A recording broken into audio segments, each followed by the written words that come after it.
Do or ডাস এর দুইটি format আছে। একটা হচ্ছে অ্যাসার্টিভ সেন্টেন্স,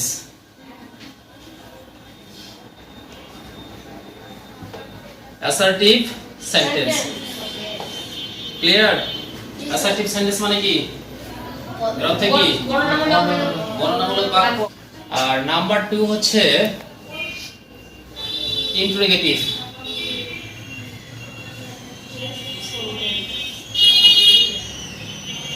আমরা দুই ফরম্যাটের মাধ্যমে আমরা ডু আর ডাসকে ব্যবহার করতে পারি। যখন অ্যাসার্টিভ সেন্টেন্স হিসেবে আমরা যখন বাক্যে এটাকে ব্যবহার করব ডু অর ডাস, তখন এর মিনিং থাকবে। আর যখন আমরা ইন্টারোগেটিভ হিসেবে কোনো একটা সেন্টেন্সে ব্যবহার করব, তখন অর্থ থাকবে না। ক্লিয়ার? আমরা ডু অর ডাস দিয়ে কিভাবে সেন্টেন্স গঠন করতে পারি, এটাই হচ্ছে একটা প্রশ্ন, তাই তো? আমরা ইচ্ছা করলে তো সেন্টেন্স গঠন করতে পারি না। প্রত্যেকটা সেন্টেন্স গঠন করার সময় কিছু নিয়ম নীতি থাকে। কি প্রথমেই সাবজেক্ট, তাই তো, প্লাস ভার্ব, এর সঙ্গে এস অথবা এস প্লাস অবজেক্ট। অ্যাসার্টিভ হিসেবে আমরা সেন্টেন্স মেক করতে চাই, তাহলে আমাদেরকে এই ফরম্যাটে চলে আসতে হবে। কোন ফরম্যাটে আসতে হবে? এই ফরম্যাট কি আছে? সাবজেক্ট প্লাস ভার্ব, এর সঙ্গে S or ES plus object. আমাদেরকে এই ফরম্যাটের মাধ্যমে এখন অ্যাসার্টিভ সেন্টেন্স গঠন করতে হবে। অ্যাসার্টিভ সেন্টেন্সটা প্রথমে সাবজেক্ট দিয়ে দিলাম আই। আমি বলছি ডু অর ডাস দিয়ে আমরা সেন্টেন্স মেক করব। তো এখন আয়ের সঙ্গে কি আমরা ইচ্ছা করলে ডাস দিতে পারবো না? এটারও একটা ফরম্যাট আছে। সাবজেক্ট যদি আই, ইউ, উই, দে, এর সঙ্গে হচ্ছে কি প্লুরাল। প্লুরাল মানে কি? বহু বচন। কোন ওয়ার্ডের মাধ্যমে যদি বহু বচন বোঝানো হয়, সেই ক্ষেত্রে আমরা এই ডু ওয়ার্ডটা ইউজ করতে পারি। সেটা কিভাবে দেখো, আমরা সহজে বুঝতে পারতেছি। I do the work. Clear? I do the work. আমি কাজটি করি, তুমি কাজটি করো, আমরা কাজটি করি, তাহারা কাজটি করে। ক্লিয়ার? দা বয় মানে কি? বালকটি। কথা বুঝো, বালকটি। আমি কিন্তু নির্দিষ্ট করে বলছি দা বয়, বালকটি। এখন দেখো এখানে যদি বলে দেই দা বয়েস, বালক কি হলো? বালকেরা, সিঙ্গুলার আর হচ্ছে প্লুরাল। প্লুরাল মানে কি? বহু বচন। আমি এর আগে বললাম যে সাবজেক্ট যদি আই, ইউ, উই, দে, এর সঙ্গে কি বললাম? প্লুরাল। প্লুরাল নয়, কি বললে? Plural.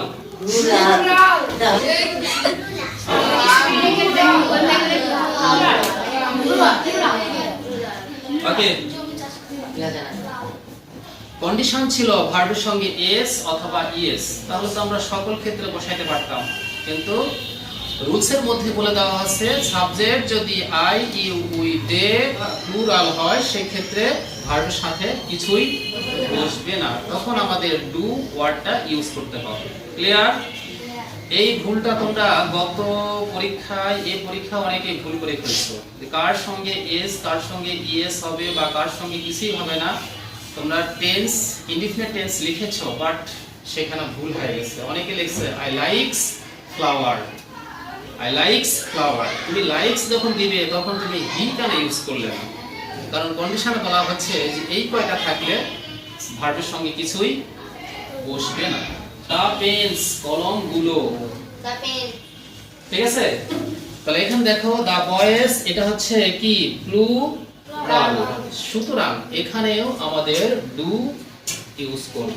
The boys do the work. Clear? Do এর ফাংশনটা কি বুঝতে পারলে? সেন্টেন্স মেক করার সময় একটা জিনিস ভাববে, এখানে শুধু ডু না, আমরা যদি যে কোনো ভার্ব এখানে চেঞ্জ করতে চাই সেই ক্ষেত্রে যদি এই কয়টা সাবজেক্ট হিসেবে ব্যবহার করি আর যদি ইনডিফিনিট টেন্স হয় সেই ক্ষেত্রে ভার্বটা হবে কি?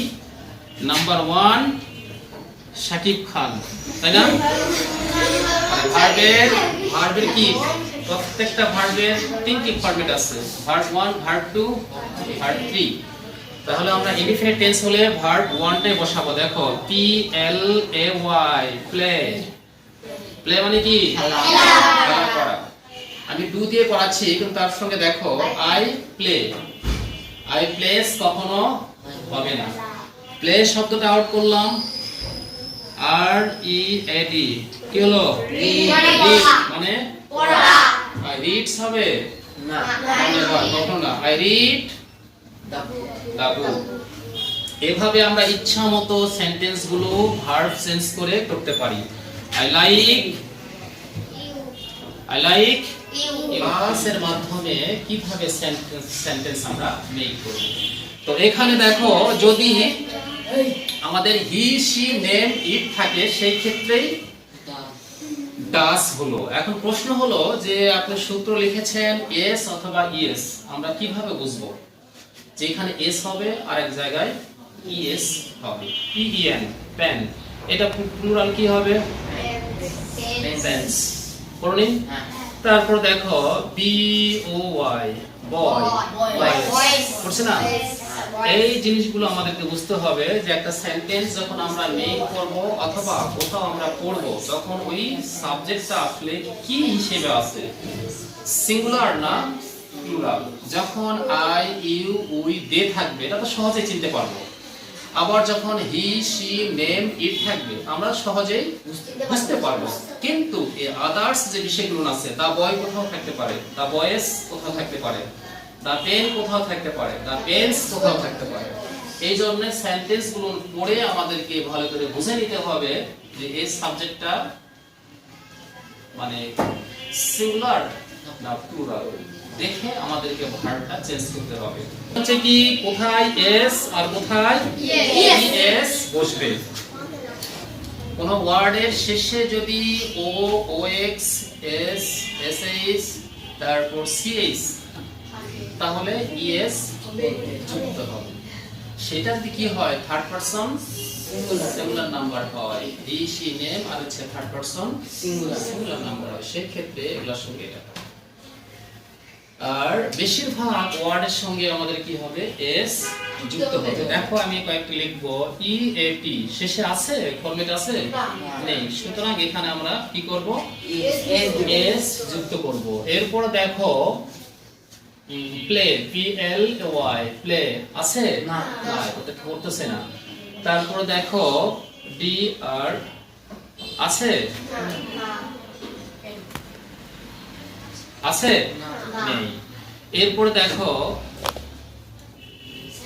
আছে do or does plus subject plus verb plus object. আগেরটাতে ছিল সাবজেক্ট প্লাস ভার্বের সঙ্গে এস অথবা ইএস প্লাস অবজেক্ট। এখানে এসে দেখো দুইটি জিনিসের পরিবর্তন পাচ্ছি। প্রথমে ডু অর ডাস, সাবজেক্ট ভার্বের সঙ্গে কিছু নাই প্লাস অবজেক্ট। ক্লিয়ার?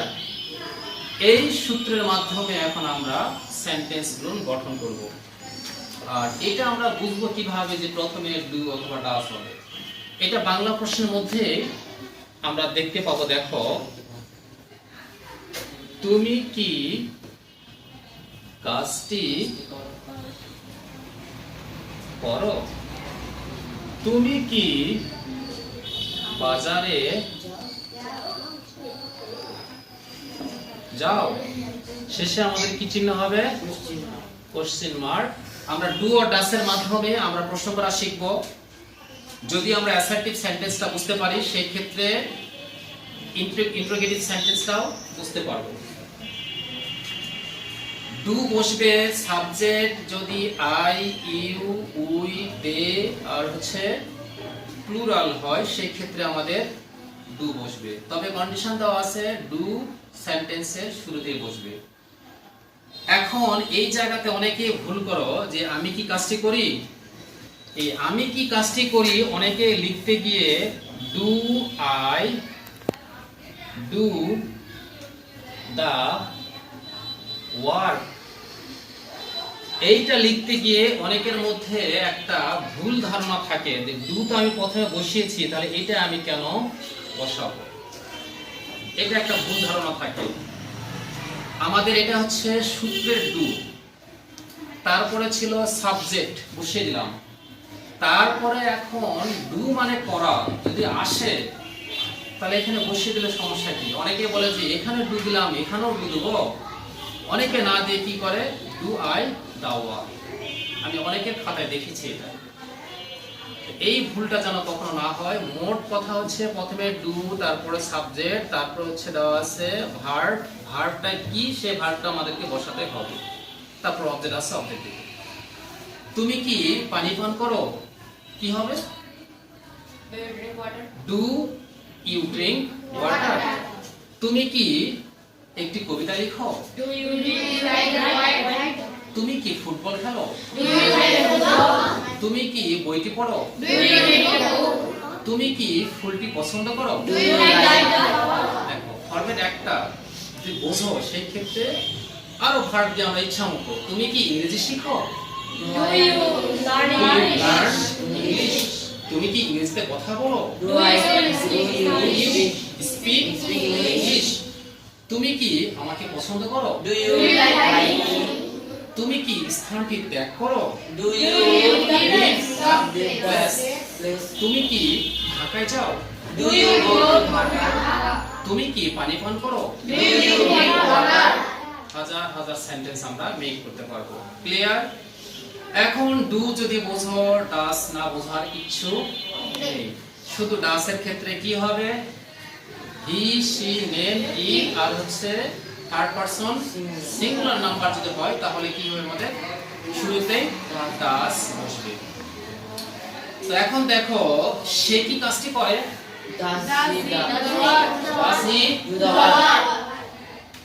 রহিম কি কাজটি করে, ছেলেটি কি কাজটি করে,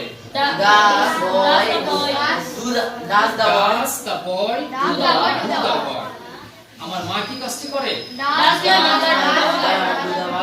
আমার ভাই কি কাজটি করে, আমার বোন কি কাজটি করে। ক্লিয়ার? এই জিনিসগুলো এখন তোমাদের বাসায় গিয়ে বেশি বেশি প্র্যাকটিস করতে হবে।